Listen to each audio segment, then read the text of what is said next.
সাল 1998 একজন আমেরিকান নাগরিক প্রায় $8 মিলিয়ন খরচ করে একটি দ্বীপ কিনেছিলেন। মানচিত্র অনুযায়ী ক্যারিবিয়ান অঞ্চলের ইউনাইটেড স্টেটস অফ ভার্জিনিয়া আইল্যান্ডসের অন্তর্গত 75 একর আয়তনের এই দ্বীপটির নাম ছিল লিটল সেন্ট জেমস। বাইরে থেকে দেখলে এটি ছিল একেবারে স্বর্গের মতো একটি ব্যক্তিগত দ্বীপ। চোখ ধাঁধানো সৈকত, চারিপাশে ঘন সবুজে ঢাকা প্রকৃতি। দ্বীপের কেন্দ্রে ছিল প্রাসাদের আদলে তৈরি করা একটা বিলাসবহুল বাংলো। চারিদিকে সাজানো ছিল একাধিক লাক্সারি গেস্ট ভিলা। ছিল দুটি বড় সুইমিং পুল, একটি জিম এবং একটি হেলিপ্যাডও।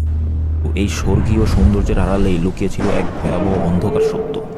এই অন্ধকার সত্যের কারণেই আশেপাশের দ্বীপের মানুষ এই জায়গাটিকে পেডোফাইল আইল্যান্ড নামে ডাকত। এখানে 12 থেকে 17 বছর বয়সী কিশোরীদের পাচার করা হতো এবং তাদের উপর যৌন নির্যাতন চালানো হতো। চারিদিকে সমুদ্র দিয়ে ঘেরা থাকা এখান থেকে পালানোর কোনো বাস্তব উপায় ছিল না। একবার 15 বছর বয়সী এক কিশোরীর সাথে পালানোর চেষ্টা করেছিল, কিন্তু ব্যর্থ হয়। সবচেয়ে বিস্ময়কর বিষয় ছিল কারা এই দ্বীপে যাতায়াত করত। পৃথিবীর বিভিন্ন প্রান্ত থেকে আসা ধনী ব্যক্তি, বিলিয়নিয়ার এবং নামকরা সেলিব্রিটিরা এখানে আসতেন। তালিকাটি ছিল চমকে দেওয়ার মতো। এই তালিকায় ছিলেন ভারতের নরেন্দ্র মোদী হতে শুরু করে ব্রিটিশ প্রিন্স অ্যান্ড্রু, বিজ্ঞানী স্টিফেন হকিং এবং কৌতুক অভিনেতা ক্রিস টাকার। কত কত রাজনীতিবিদ এবং বিলিয়নিয়ার যে এখানে এসেছেন তার সঠিক হিসাব নেই। তাদের সম্মানে এখানে জাঁকজমকপূর্ণ পার্টির আয়োজন করা হতো। কিন্তু প্রশ্ন একটাই, এই দ্বীপের মালিক আসলে কে ছিল? Jeffrey Epstein. একসময় জেফ্রি অ্যাপস্টেইন ব্রুকলিনে শিশুদের গণিত পড়াতেন। তিনি ছিলেন একজন সাধারণ স্কুল শিক্ষক, কিন্তু জীবনের অদ্ভুত মোড়ে হঠাৎ করেই তিনি বিলিয়নিয়ারদের আর্থিক উপদেষ্টা হয়ে উঠলেন।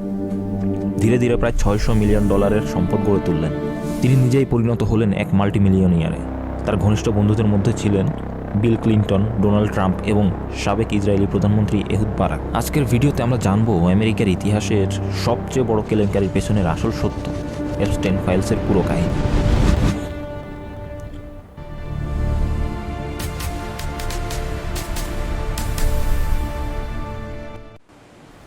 বহু বছর ধরে এপস্টেইন আইল্যান্ডে যা চলছিল তা সম্পূর্ণ গোপনই ছিল, কিন্তু 2005 সালে এসে একটি ছোট পুলিশ অভিযোগ থেকেই পুরো ঘটনার সূত্রপাত হয়। মার্চ 2005-এ ফ্লোরিডার এক সৈকতে 14 বছর বয়সী এক কিশোরী তার বাবা মায়ের সঙ্গে ছিল।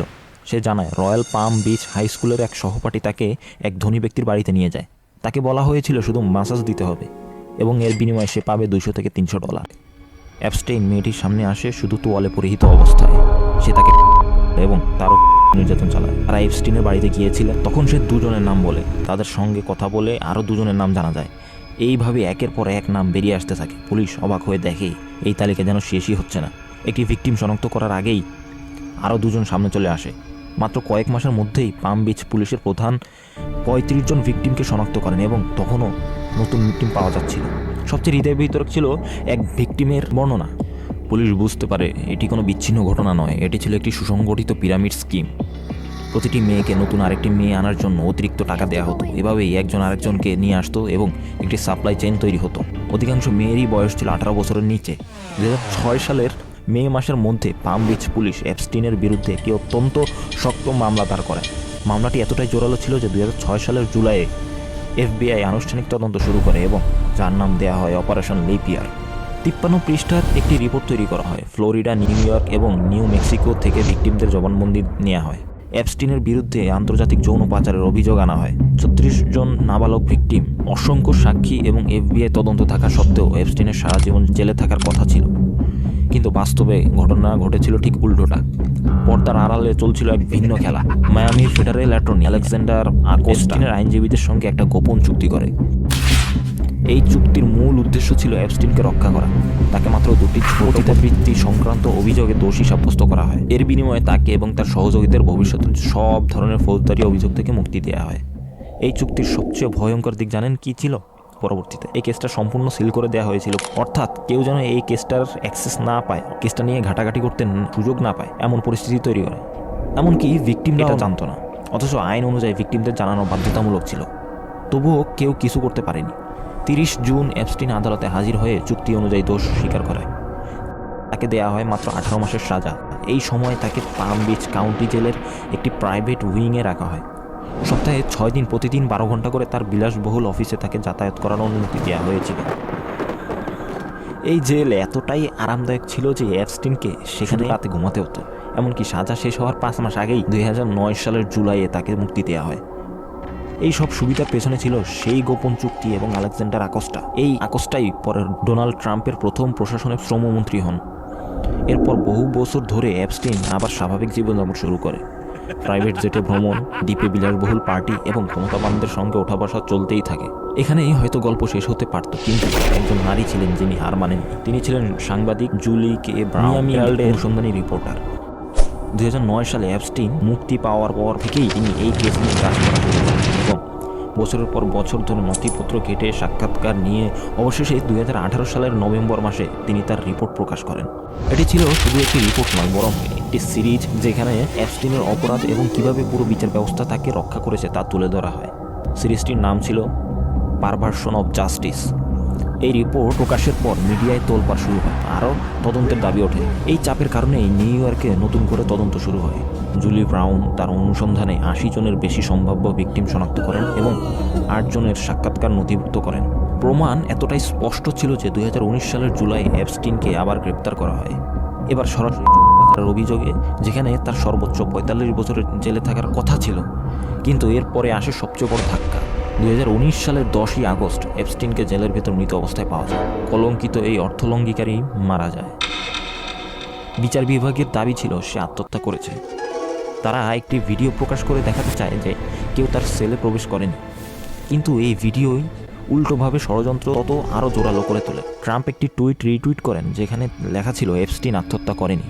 দাবি ওঠে বিল ক্লিন্টনের গোপন তথ্য জানার কারণেই তাকে হত্যা করা হয়েছে। Epstein didn't kill himself. 2024 সালের নির্বাচনে ট্রাম্প এটিকে বড় ইস্যু বানান এবং প্রতিশ্রুতি দেন প্রেসিডেন্ট হলে সব অ্যাপস্টিন ফাইল প্রকাশ করবেন। 2025 সালের জানুয়ারিতে ট্রাম্প আবার প্রেসিডেন্ট হন। সবাই অধীর আগ্রহে অপেক্ষা করতে থাকে অ্যাপস্টিন ফাইল প্রকাশের জন্য, কিন্তু 2025 সালের জুলাইয়ে বিচার বিভাগ জানায় অ্যাপস্টিনের কোনো ক্লায়েন্ট লিস্ট নেই এবং আর কোনো ফাইল প্রকাশিত হবে না। এরপর ট্রাম্প নিজেই অবস্থান বদলান। তিনি বলেন অ্যাপস্টিন ফাইলস একঘেয়ে, বোরিং, এটা ডেমোক্রেটিক রাজনৈতিক ষড়যন্ত্র। তার মতে এফবিআইয়ের উচিত ভোট জালিয়াতির মতো বিষয় নিয়ে কাজ করা। এই অবস্থান ট্রাম্পের সমর্থকদের মধ্যেও প্রশ্ন তোলে। এমনকি ইলন মাস্কও একসময় টুইট করেন ট্রাম্পের নাম এপস্টিন ফাইলে আছে, যদিও পরে তিনি টুইটটা ডিলিট করে দেন। কিন্তু বাস্তবতা হলো ট্রাম্প ও এপস্টিন প্রায় 20 বছর ধরে ঘনিষ্ঠ বন্ধু ছিল। 1980 দশক থেকেই তারা একে অপরের বাড়ি, অফিস এবং ট্রাম্প প্লাজা হোটেলে ও ক্যাসিনোতে সময় কাটাতেন। প্রায় সব পার্টিতেই তাদের একসঙ্গে দেখা যেত।